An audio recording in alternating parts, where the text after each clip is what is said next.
Hi friends, Alexis Martin here on behalf of Yoga Teacher Magazine, here to talk about twisting and breathing and how the two work together to create a luscious effect in your practice.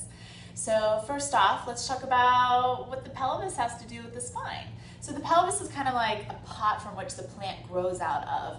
And depending on which way the pelvis happens to rotate, the spine or the stem, the trunk, starts to grow in different directions. So when it comes to twisting the spine and actually rotating on that vertical axis, we want to be mindful that the pelvis is firmly rooted and in a neutral position.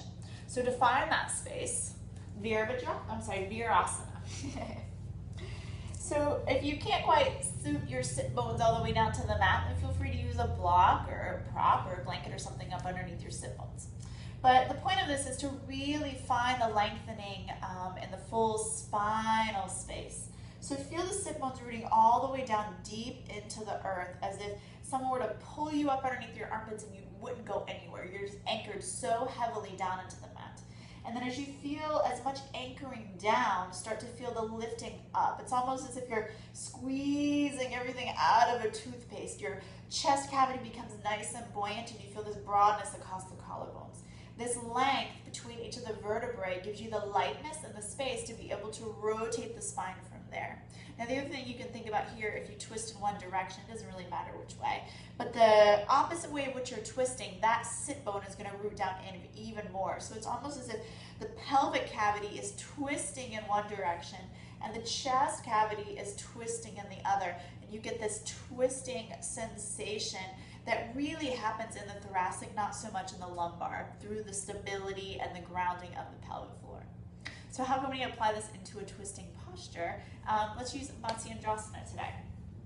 Bring the back of the bottom leg down flat to the mat with a nice bent knee. Cross the other leg over top of it. Set it up so that you've got a little bit of space between your heel and your side hip, and I'll show you what that's all about later. Softly pointed toes, and the front foot is placed flat onto the mat. The heel goes in front. If you need more range of motion, you pull it in tight if you got nice open hips.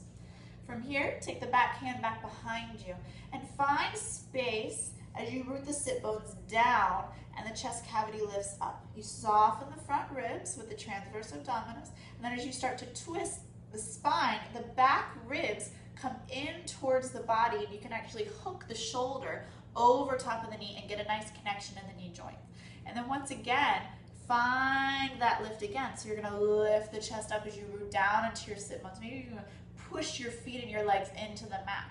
And then gently pick up your sit bone, move it out to the side, place it back down, and then put more attention on the opposite hip and root that bottom leg firmly and thigh firmly into the mat, and then twist the upper body in the opposite direction.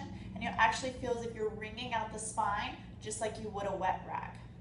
And then grow a little longer through the back of the neck, actually lifts through the chest and brings the sternum closer towards the chin, and then you can exhale, twist even deeper into the space. So hopefully this helps you a little bit. Thank you so much for joining me. I'm Alexis Martin, and myself as well as Yoga Teacher Magazine thanks you. Namaste.